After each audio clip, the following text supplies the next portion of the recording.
Bien-aimés frères et sœurs, vous connaîtrez la vérité et la vérité vous affranchira. Ça, c'est pas moi qui le dis, c'est la Bible qui le dit. Mais moi, je vous dis mieux. Vous connaîtrez la vérité historique, notamment celle de vos ancêtres kémites, et vous aurez une vision globale de ce que c'est que la vraie souveraineté politique. J'ajoute, vous reviendrez à la spiritualité africaine ancestrale et vous comprendrez les enjeux de l'indépendance économique. Et pour terminer, vous accepterez votre identité culturelle kémite et vous obtiendrez deux choses. La première, c'est la paix. La seconde, c'est le développement, à une condition. L'unité de toute l'Afrique noire, l'unité de tous les Noirs du monde entier. Ok, pas tous, bienvenue sur la chaîne des panafricanistes par essence, par conviction et par excellence. Celle des citoyens kémites par nécessité et obligation de combat. Nous sommes une chaîne qui n'est guidée que par nos ancêtres et rien que par les ancêtres qui appartiennent à l'égrégore du monde noir. Par conséquent, nous ne croyons en aucun Dieu venu de l'étranger. Toutefois, cette vidéo n'est aucunement destinée à inciter à la haine ou à la violence.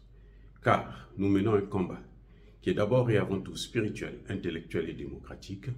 Ensuite, il est politique, géopolitique et géostratégique. Contre l'impérialisme, le colonialisme, le néocolonialisme et l'endocolona, qui sont tous qualifiés de crimes contre l'humanité. Nous menons ce combat sur la base du principe fondamental que nous avons hérité de nos ancêtres kémites, qui est celui de la Mahat, c'est-à-dire solidarité, vérité et justice. Vous êtes donc en droit de connaître la vérité et nous avons l'obligation de vous dire la vérité, rien que la vérité, afin que justice soit rendue au continent africain. Et ça, c'est notre modeste contribution dans cette noble lutte en faveur de la souveraineté, la dignité, la solidarité et l'unité africaine. C'est exactement ça que nous appelons le panafricanisme. Bien-aimés frères et sœurs, le Niger a viré 3 ambassadeurs. En fait, il a rappelé 3 de ses ambassadeurs. Nous allons comprendre ce qui se passe exactement et quelle a été la réaction de ces ambassadeurs. L'ambassadeur de France, l'ambassadrice de France, du Niger en France, l'ambassadeur du Niger en Côte d'Ivoire et l'ambassadeur du Niger au Togo. En ce qui concerne le Togo, ce sont des réactions complètement différentes. Ils ont tous les 3 été rappelés, mais les réactions sont différentes. L'ambassadeur du Togo a pris position contre le putsch. L'ambassadeur du Togo a commencé à critiquer le nouveau gouvernement. L'ambassadeur du Togo, du Niger au Togo, a pensé qu'il est toujours en poste, il est toujours l'ambassadeur parce que lui, il a été nommé par un président dit élu par l'Occident ou un président occidentalement élu, qui s'appelle Mohamed Bazoum. Et c'est la France qui lui a demandé d'ailleurs de signer sa lettre de démission, croyant que la lettre, un pauvre chiffon de papier, devrait arrêter le cours de l'histoire d'un pays comme le Niger, un grand pays, un pays noble, un pays riche, un pays où il y a des intellectuels et des gens calés. Donc, il était tout à fait évident qu'un ambassadeur qui est là pour représenter un pouvoir, s'il ne fait pas son travail, eh ben, qu'il soit démis de ses fonctions. C'est comme ça, là, dans tout État. Parce que l'ambassadeur, c'est le représentant d'un pays dans le pays hôte. Donc, quand vous êtes ambassadeur, vous êtes envoyé quelque part, vous agissez comme si vous étiez le président de la République dans le pays auquel vous avez été affecté. Et donc, vous ne pouvez pas être en porte-à-faux avec ce pouvoir-là. Non, ce n'est pas possible. À moins de demander l'asile. Quand vous êtes ambassadeur, vous devrez être en étroite collaboration avec le pouvoir en place. Qu'il soit élu occidentalement, de façon otanienne, qu'il soit élu, nommé par un gouvernement quel qu'il soit. En tout cas, le principe fondamental, c'est le rapprochement entre vous et votre président. Donc c'est pour ça que cet ambassadeur a été visiblement rappelé. Donc c'est une affaire inter-nigérienne.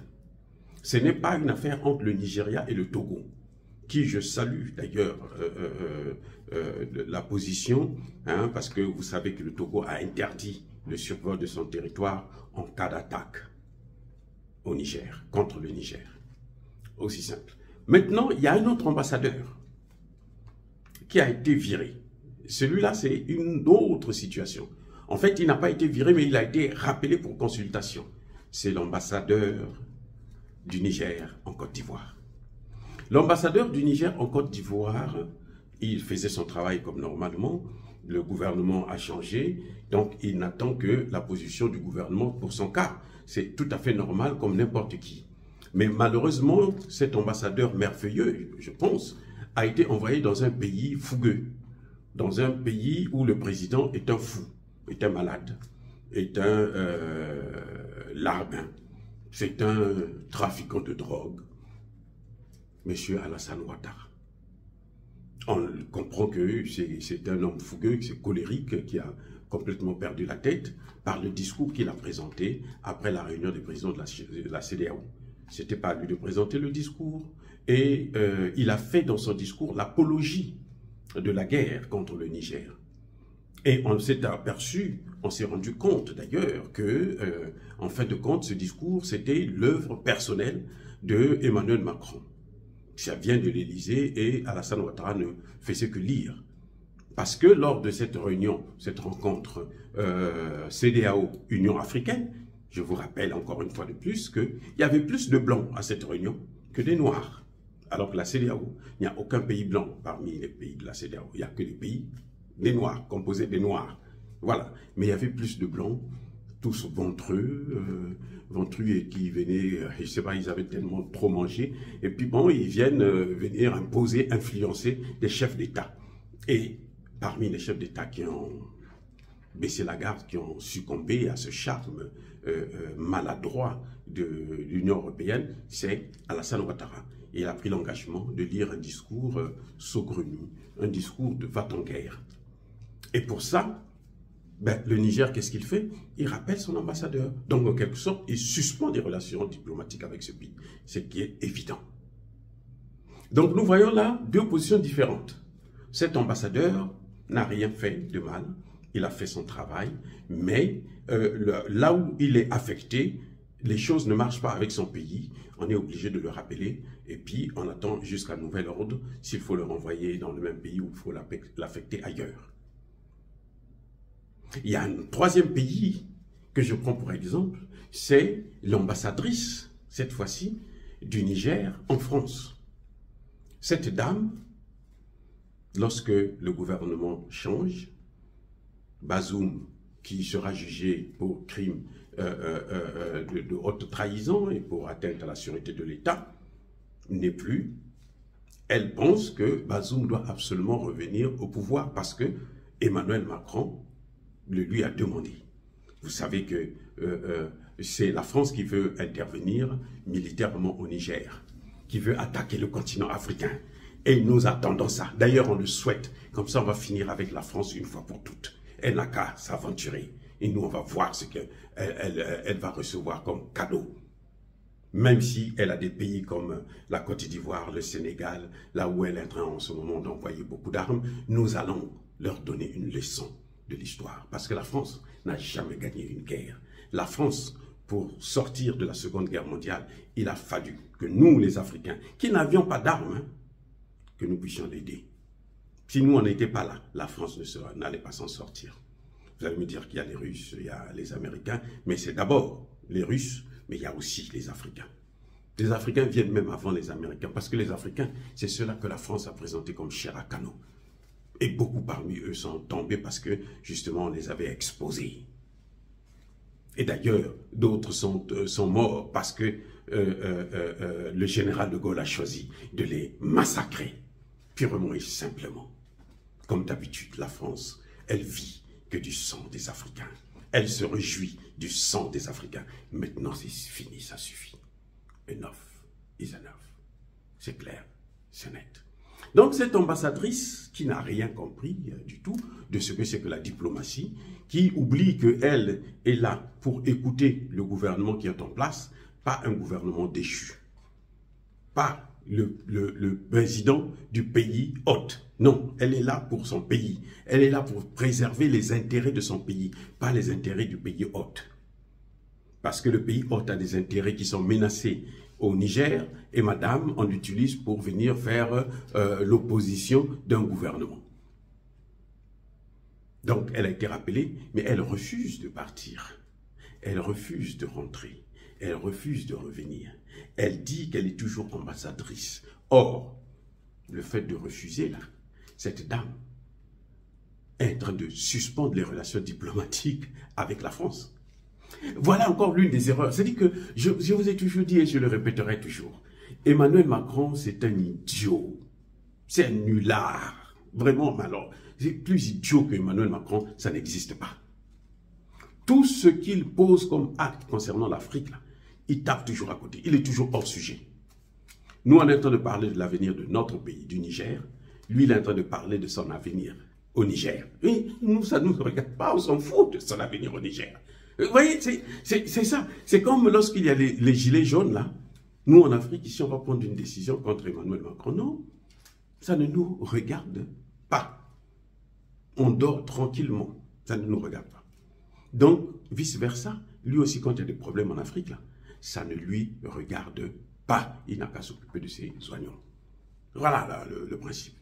Et cette dame qui refuse de partir parce qu'elle dit qu'elle a été nommée par un président occidentalement élu, hein, ou élu sur la base de la démocratie otanienne, vous savez ce qui va lui arriver? Elle va finir par l'asile politique. Voilà, c'est-à-dire qu'une dame qui a fait toute sa carrière dans la diplomatie de son pays, elle au moins qui a eu cette chance, parce que il y a beaucoup de cadres africains qui n'ont jamais eu ces opportunités, que leur pays puisse les utiliser. Et oui, il y a des pays comme le mien, par exemple, où on n'utilise pas les cadres. Vous allez en France, aux États-Unis, au Canada et tout, vous allez avoir des professeurs, des docteurs, dans tous les domaines, économie, Sciences Po, histoire, ainsi de suite, que le Congo n'utilise pas. Elle a eu cette chance-là, on l'utilise, et elle va vers la fin de sa carrière. Madame veut faire l'opposition, veut mener la guerre contre son propre gouvernement, au profit d'un gouvernement étranger. Donc elle va demander l'asile politique.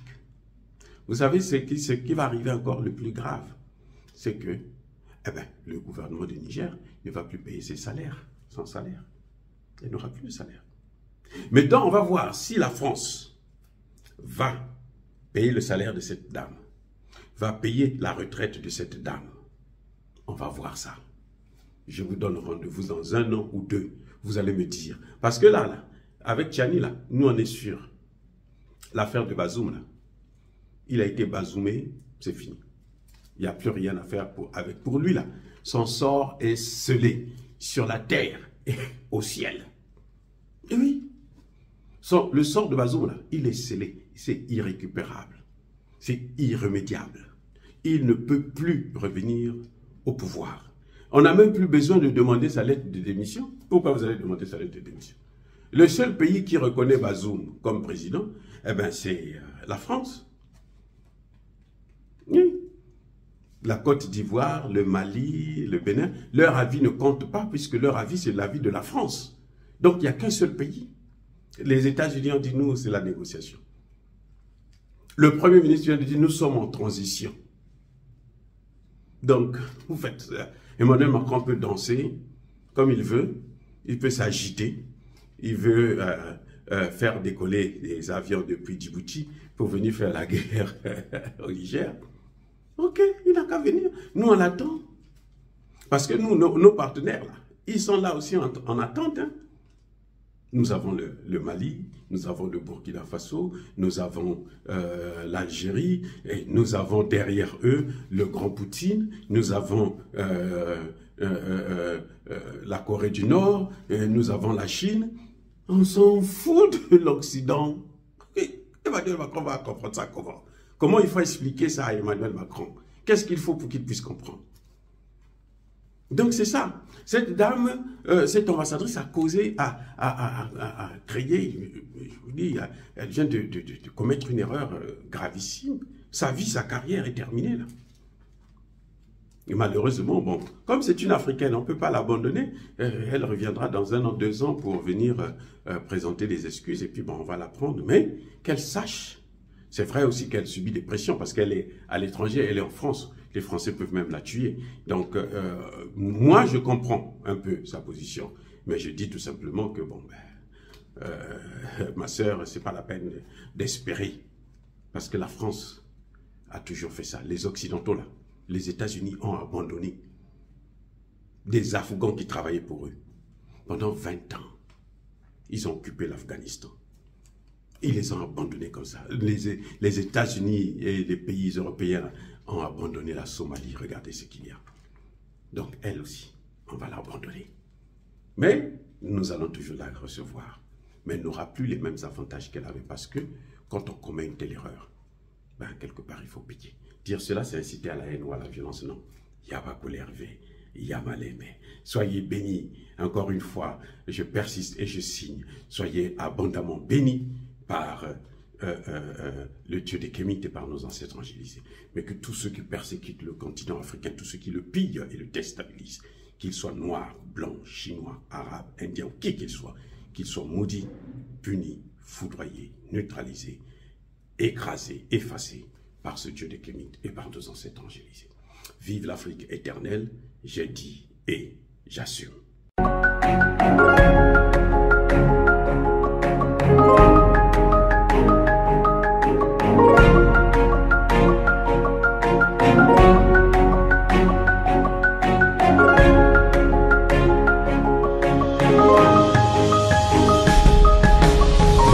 Eux, ils marchent par la foi et non par la vue. Mais moi, je vous conseille vivement de marcher par la connaissance scientifique et historique, notamment celle de nos ancêtres kémites, par les 5 sens et par l'intelligence. À vous, Apia.